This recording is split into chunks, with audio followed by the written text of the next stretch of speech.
Жүргізушілер үшін көлікті уақытылы тіркеу, құжаттарын реттеу, жүргізуші куәлігін алу күнделікті өмірдің маңызды бөлігі. Бүгінде бұл қызметтердің барлығын халыққа қызмет көрсету орталығы арқылы жүзеге асады. Атап айтқанда, көлікті тіркеу, жүргізуші куәлігін рәсімдеу және осы саладағы соңғы жаңалықтар жайлы толығырақ білу үшін студиямызға халыққа қызмет көрсету орталығының басшысы Жақсылық Кенбайды арнайы шақырттық. Добро пожаловать на студию. Как ваше настроение? Саламатсыздар ме? Рахмет. Жақсы өздеріңіздер. Сұрақтарға көшетін болсақ, ең алдымен қазіргі таңда халыққа қызмет көрсету орталығында көлікті тіркеу жалпы қалай жүзеге асады, қаншалықты уақыт қажет етеді процесс? Сол туралы айтып өтсеңіз. Сұрағыңыз орынды, бұл сұраққа жауап берейін. Бүгінгі таңда көлікті тіркеу барысы көбінесе бізде онлайн түрде рәсімделеді, яғни егов порталы арқылы және де екінші деңгейлі банктердің қосымшалары арқылы. То есть жалпы алғанда күніне 70-80% қызметімізді біз осы онлайн түрде атқарамыз. Егер де салыстырмалы түрде айтатын болсақ, бір 10 жылға шегеретін болсақ, 2015 жыл мен 25 жылды салыстыратын болсақ, қазіргі таңда көлікті рәсімдеу өте жеңіл және ыңғайлы болып табылады. Бұрынғы кезде көлікті рәсімдеу үшін немесе тіркеу үшін криминализм мамандары көлікті тексеретін, ол да белгілі бір уақыттарды алатын. Көлікті тіркеу үшін шамамен 2-ден 3 сағатқа дейін уақыт алатын. Бүгінгі таңда тәртіп бойынша, стандарт бойынша қызмет түрі 90 минут шектелген, бірақ та практика жүзінде, практикаға келетін болсақ, 40-45-50 минуттың ішінде толықтай құжатты алуға болады. Про получение водительских прав, водительского удостоверения. Вообще, как процесс проходит? Жүргізуші куәлігін алу үшін азаматтар, яғни кандидаттар біздің бөлімге жолығу міндетті. То есть теориялық емтихан мен практикалық емтихан біздің бөлімде тапсырылады. Осы жуырда ғана жаңа бір жеңілдіктер емес, енді процесті рәсімдеу үшін оңайлатылды. Соны ұсынысты беру үшін кандидаттарға, яғни ЦОН қосымшасы арқылы ұсынысты беруге болады.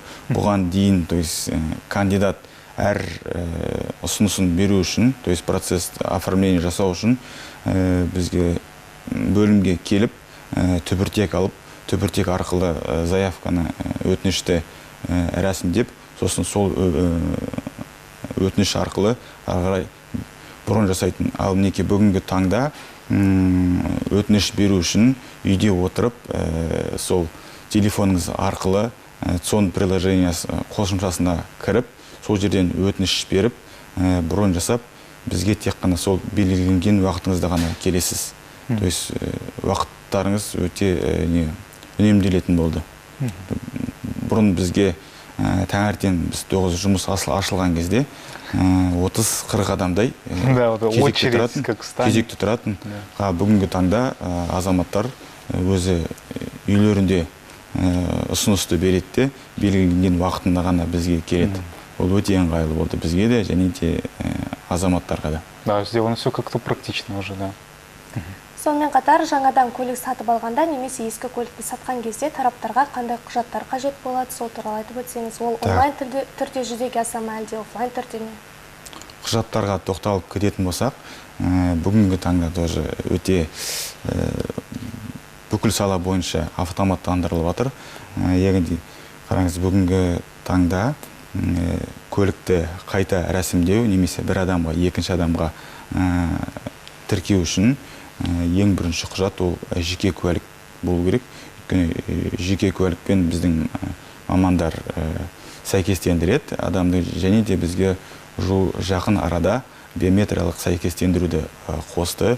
Яғни қызмет алу барысында басқа немесе екінші тұлға бұл қызметті ала алмайды. Сондықтан құжаттарға тоқталатын болсақ, сол жеке куәлік, көлік тіркеу куәлігі, және де мемлекеттік нөмір, сосын баж төлемдерін төлеу керек болады. А вот расскажите сейчас, если человек потерял водительское удостоверение, либо срок истек, что тогда нужно делать? да жақсы сұрақ. Қараңыз, егер де белгілікті бір жағдайлармен жүргізуші куәліктеріңізді жоғалтып алатын болсаңыз, ол үшін де біздің халыққа қызмет көрсету орталығына келу міндетті емес, онлайн түрде екінші деңгейлі немесе егов қызметі арқылы өтініш беріп, бізге тек қана дайын жеке жүргізуші куәлігіңізді алып кетуіңізге болады. Ал егер де жүргізуші куәлігіңіз мерзімінен өтіп кеткен болса, бұл жағдайда медициналық анықтама қажет болады. 073 формасы. Және де қосымшада айтып өтетін болайын, бұл анықтама қандай жағдайда, то есть медициналық анықтама қандай жағдайда керек болатын, то есть жүргізуші куәлігі мерзімінен өткен кезде, және де жас несіне байланысты 65-тен жоғары және 60-ға толған азаматтар жүргізуші куәлігін ауыстырған кезде міндетті түрде осы медициналық анықтаманы қажет болады. То есть повторная сдача теста не нужна, то есть на управление транспортным средством на тот момент, если срок истек? Егер де мерзімі өтіп кететін болса, жоқ, емтихан тапсырылмайды, тек қана медициналық анықтама өтіп,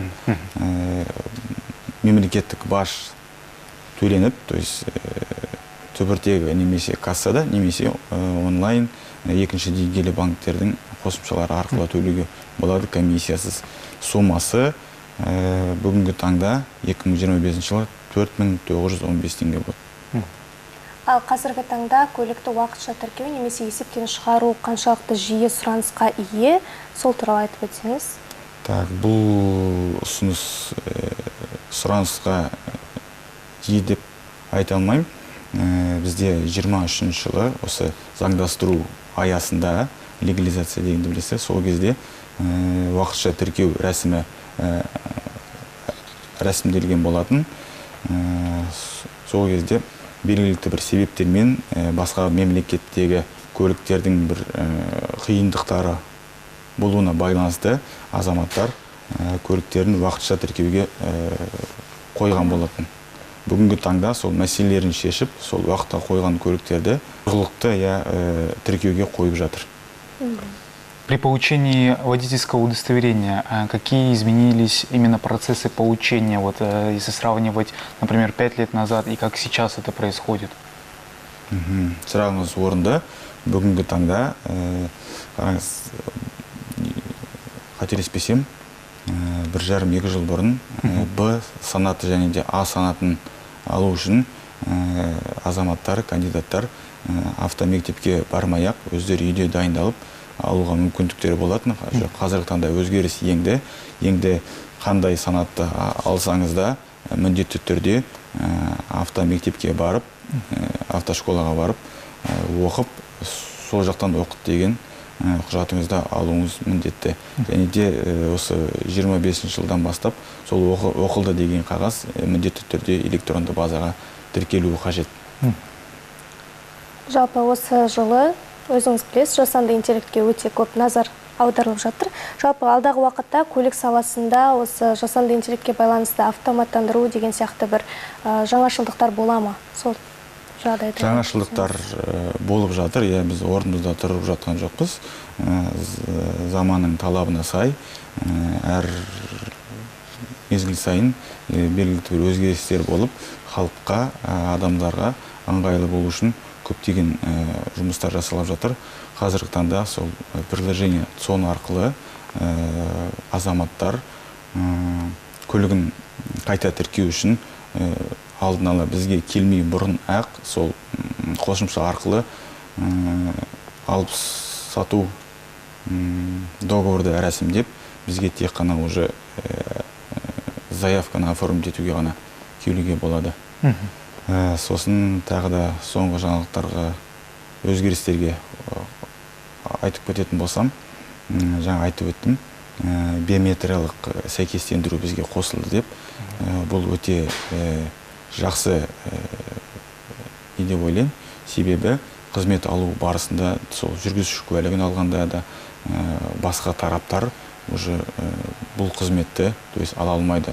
Қызмет ашық түрде уже қабылданатын болады. Жақсы. Қазіргі уақытта көлік иелерінің жиі тап болатын бір келеңсіз жағдайлары бар ма? Сіздердің орталықтарыңызға келіп айтатын жиі шағымы қандай?